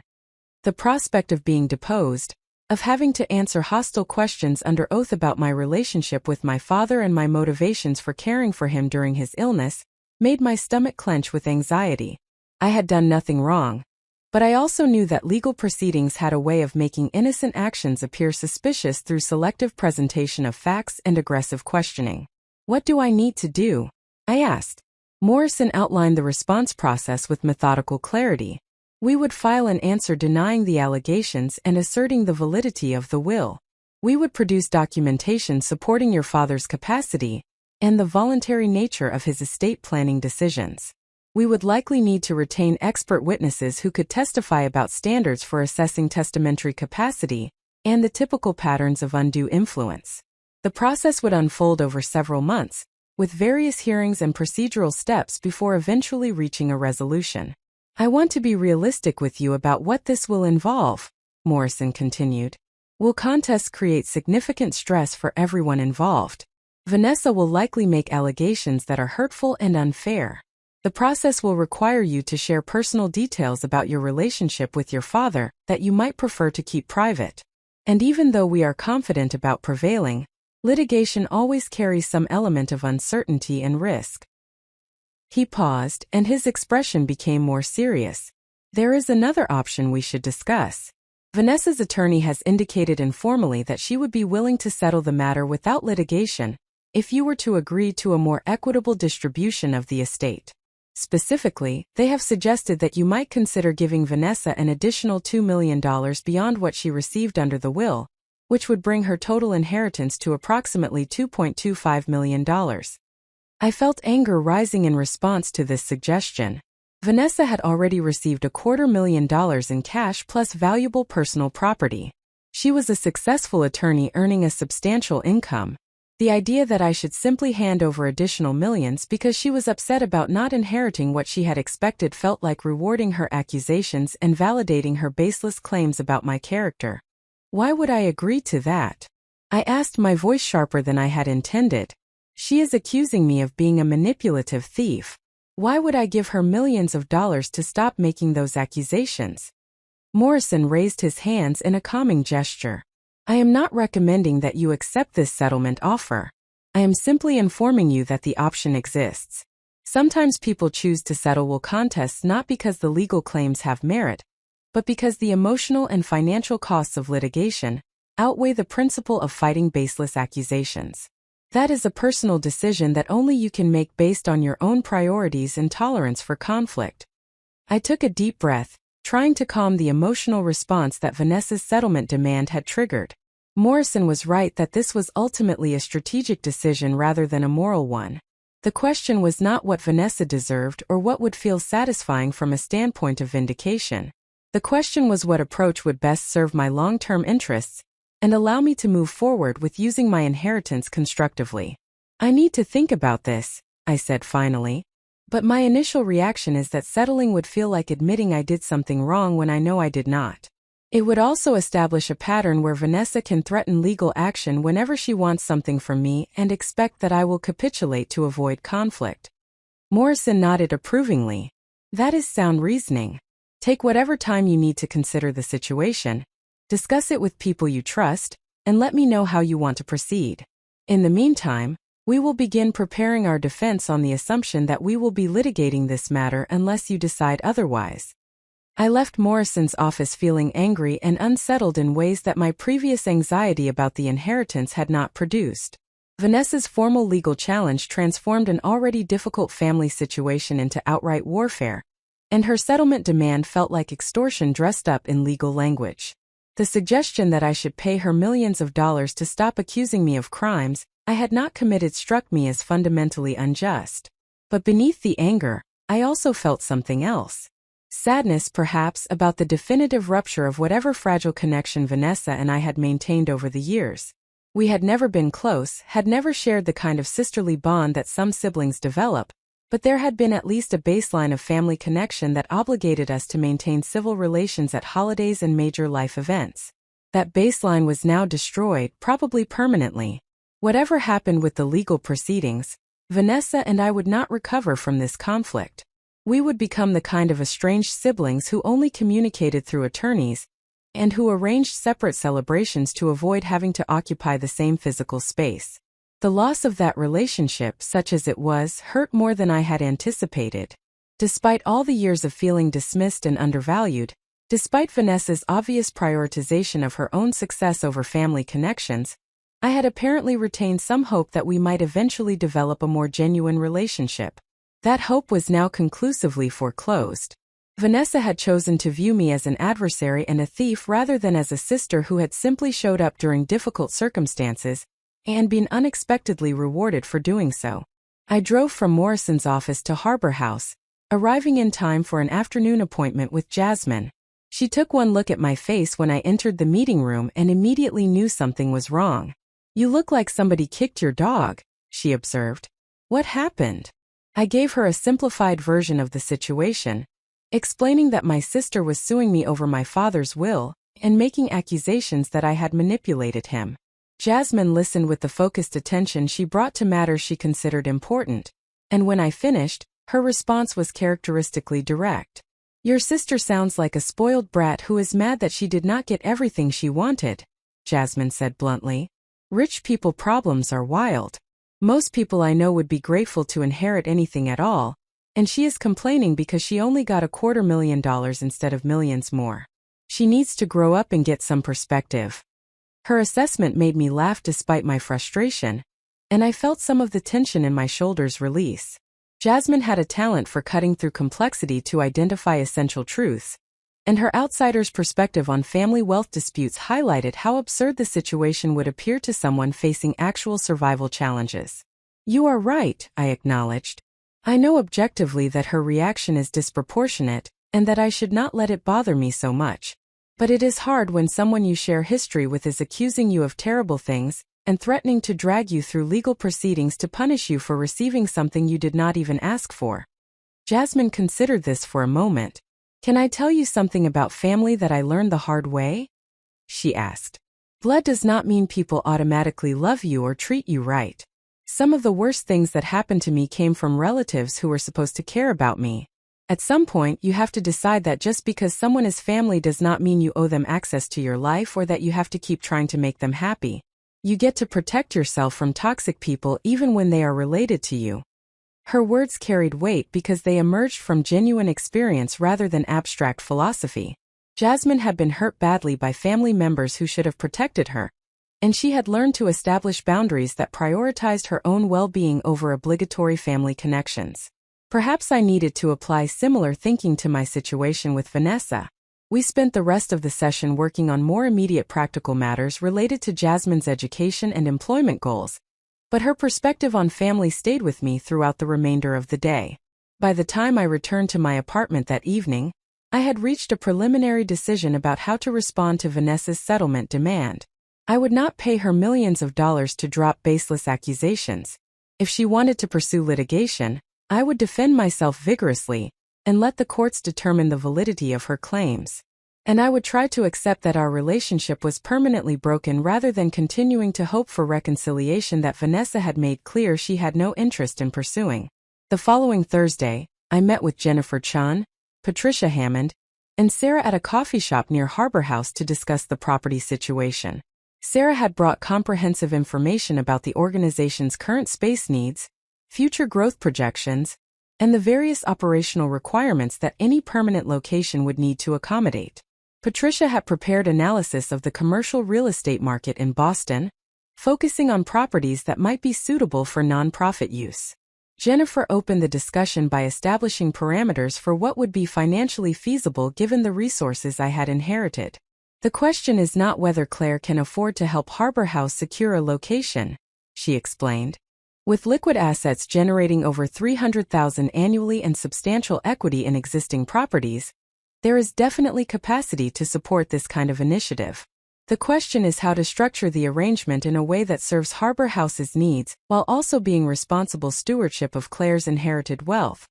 Patricia then presented several options that existed along a spectrum from purely philanthropic to more traditionally commercial. At one end, I could simply donate funds to Harbor House to purchase a property outright, which would be the most straightforward approach but would also represent a significant one-time expenditure with no financial return. At the other end, I could purchase a property as a pure investment and lease it to Harbor House at market rates, which would preserve the investment value, but would not actually address the organization's affordability challenges. The middle options involved various hybrid structures where I might purchase property and lease it to Harbor House at below market rates, or create some kind of shared ownership arrangement, or establish a real estate holding entity that could own multiple properties serving both commercial and social purposes. Sarah listened to these presentations with visible hope mixed with careful restraint, clearly not wanting to seem presumptuous about what I might be willing to commit to. When Patricia finished outlining the various structural options, Sarah spoke carefully about what would actually make a meaningful difference for Harbor House. What we need most is security and affordability, she explained. We can probably manage monthly lease payments of around $5,000 given our current budget, but we cannot afford market rate rent for adequate space in Boston, and we absolutely cannot afford the vulnerability of renting month to month or on short-term leases where we face displacement every few years. If there were a way to secure a long-term lease at affordable rates in a property that meets our operational needs, that would be genuinely transformative for our capacity to serve young people consistently. Jennifer looked at the numbers Sarah had provided and did some quick calculations. A property leased at $5,000 monthly would generate $60,000 annually. That is a below-market return for commercial space of the size Harbor House requires, which means this would be partially philanthropic rather than purely commercial investment. However, it would not be pure donation either, since there would be ongoing rental income that could cover property taxes, maintenance, and provide modest return on the capital invested. Patricia interjected with additional perspective. There is another consideration worth noting. Claire now owns several commercial properties through Winter Properties Holdings. Some of those properties were purchased by her father decades ago at much lower prices than current market values, which means they represent substantial equity that could potentially be refinanced to generate capital for new acquisitions. If Claire were interested in expanding the commercial portfolio to include properties serving social purposes alongside more traditional commercial uses, there might be ways to structure that through the existing business entity. This suggestion sparked something in my thinking. Rather than treating the Harbor House situation as separate from the business holdings I had inherited, what if I approached it as an opportunity to begin reshaping what Winter Properties Holdings prioritized and how it operated? My father had built the business focused purely on financial returns and property value appreciation. What if I began transitioning it toward a model that balanced financial sustainability with social impact, using commercial properties to generate income that could subsidize below-market leases for organizations doing important community work? Could we look at the current portfolio and assess whether any existing properties might be suitable for Harbor House? I asked Patricia. And could we also explore what it would take to establish a framework where some properties in the portfolio are leased to nonprofit organizations at affordable rates, while other properties generate market rate returns that subsidize that below-market leasing? Patricia nodded, clearly interested in this direction. That is definitely possible. It would require careful financial modeling to ensure the overall portfolio remains viable, but the concept of mixed-use social enterprise in real estate is increasingly common. Many commercial property holders are discovering that incorporating social purpose components actually enhances long-term value. By building community relationships and demonstrating corporate responsibility in ways that tenants and investors increasingly care about. Jennifer added her own perspective on financial sustainability. The key is ensuring that the below-market leasing does not consume so much of the portfolio's income that it threatens overall financial viability. But with careful structuring, there is absolutely a way to do this that serves both Harbor House's needs and Claire's responsibility to manage inherited assets prudently. We spent the next 2 hours working through details and possibilities.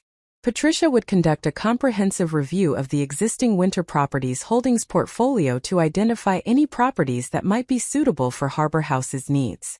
She would also search for available properties on the market that could potentially be acquired and leased to the organization. Jennifer would develop financial models showing how much below-market leasing could be supported while maintaining overall portfolio health. And Sarah would prepare detailed specifications for what Harbor House actually required in terms of space, location, and physical configuration. As the meeting concluded, Sarah pulled me aside for a private word. Her expression showed gratitude mixed with concern about imposing on someone she supervised professionally. "I want to make sure you know that I am not expecting you to solve all of Harbor House's problems just because you inherited wealth," she said carefully. "Whatever you decide to do or not do regarding our space situation will not affect our professional relationship or your position at the organization. I value you as a colleague and team member for reasons that have nothing to do with your financial capacity to support our mission." Her concern was touching and reflected the genuine ethical principles that had always characterized Sarah's leadership.